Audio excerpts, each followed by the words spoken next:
back with the defending NFC champion Philadelphia Eagles. He re-signed with the team to stay put right there. He's cornerback James Bradberry here on the Rich Eisen Show. How you doing, James? I'm doing pretty good. How about you? I'm doing fine. Congrats on that contract you signed with the Eagles. Thank you. You're welcome. Why'd you re-sign with Philadelphia, James? Well, not a lot. I'm in the later stage of my career. You know, I wanted to be with somebody that I had familiarity with. Yep. And also I knew the team was going to be good again. So it's always easy to go to a good team. No, obviously, 3 years, $38 million deal. The reasons are obvious. I asked the question just so I could hear it from you. And part of the reason why is clearly the defense is terrific, and so is the quarterback. How is Jalen Hurts? You got a good story for him as a leader on this team, James? Mm-hmm. I mean, he always broke the huddle down before the games and also at halftime, too. And he always had a positive message, a good message that kind of sent you out there to be motivated. So, I mean, anytime I'm motivated, that's a good leader. That's a good leader to me. So what does he say? Can you tell me what he says breaking down the team, James?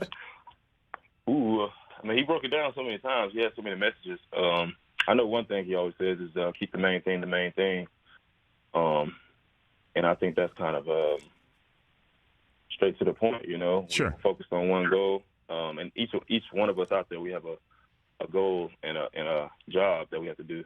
And we got to focus on doing that. And that's how I interpret it. So then the question is, how did he break down the team before the Super Bowl, the biggest game of everybody's lives, James?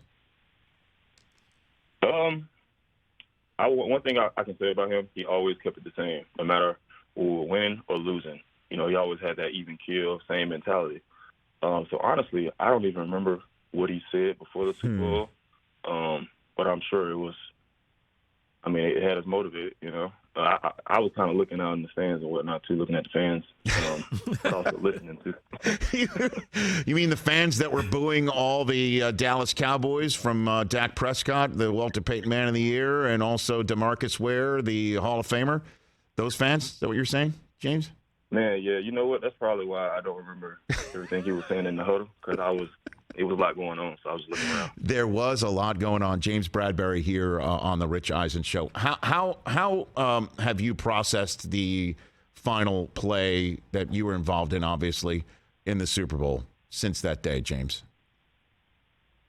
You know, I just tried to move on from it, to be honest with you. Of course, like I didn't feel good about the play, because at the end of the day, I committed a foul, and the foul was called.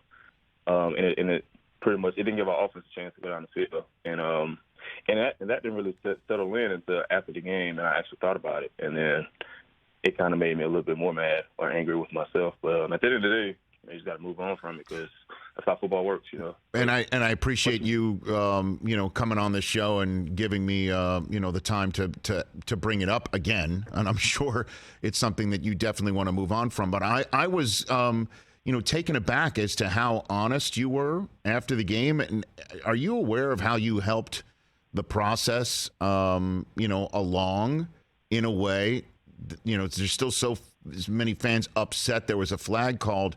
But you, after the game, saying it was a foul, that was a penalty, certainly, I think, took the game off the griddle for some, where all we were talking about was the penalty, James.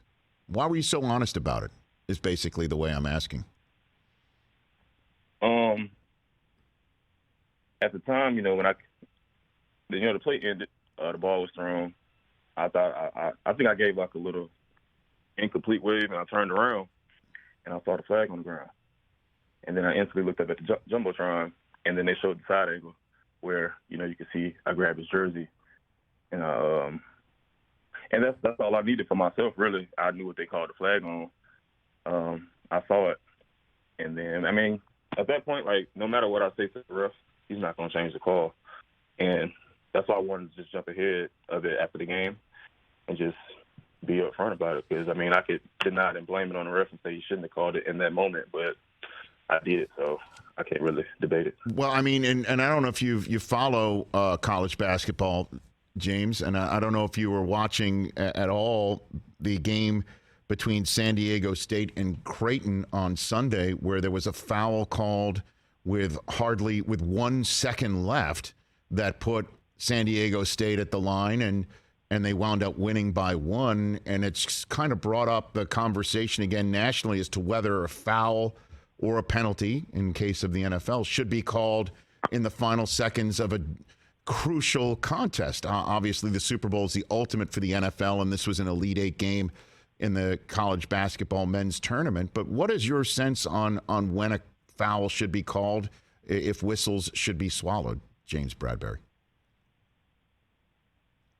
To be honest with you, I'm hoping a PI call never gets called on the defender anytime of the game. I feel like the flag should be thrown is only on the offense as far as OPI when they push off. Because, the game is pretty much safe for them to win at the end of the day. So, it shouldn't be hard for you to get open and whatnot, and you shouldn't be pushing off. But they could probably make the same debate on their side. And so, a flag should be called anytime it's committed. And it's up to the discretion of the ref at the end of the day, because he's the one that's got to throw the flag, and he's the one that's got to make that judgment call. And last one for you on this. Have you heard from people to say you shouldn't have been so honest after the game? You should have said there shouldn't have been a flag called, that we were robbed? Have you heard from anybody saying that that's the approach you should have taken, James? I keep it short and say yes. But at the same time, those people are kind of looking at it from the gray area side of it, as far as like when you should throw a flag and when you shouldn't throw a flag. But I think it's also been people on the other side that's been like, you did commit that foul. And of course, then they also say maybe they wouldn't have called it, but at the end of the day, you did commit a foul. So I've heard both sides. James Bradberry here on the Rich Eisen Show. Let's talk about your year. And again, I apologize for spending so much time on that, but these are a bunch of questions I've been eager to ask you since that day on Super Sunday. How satisfying was it to eliminate the Giants for you this year, James? They were your previous team.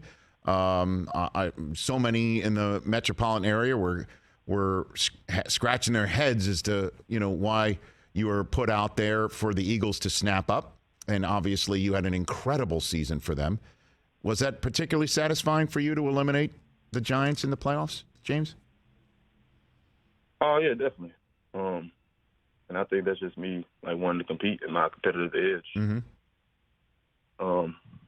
Yeah, and also, it's kind of like a little league game, like when the guys on the other side, those are your guys you grew up with. So I didn't play for the city that I lived in. I played on the other side, so I used to play against guys that I went to school with all the time. Mm-hmm. So it was kind of like that, but it was also competitive because I wanted to beat them.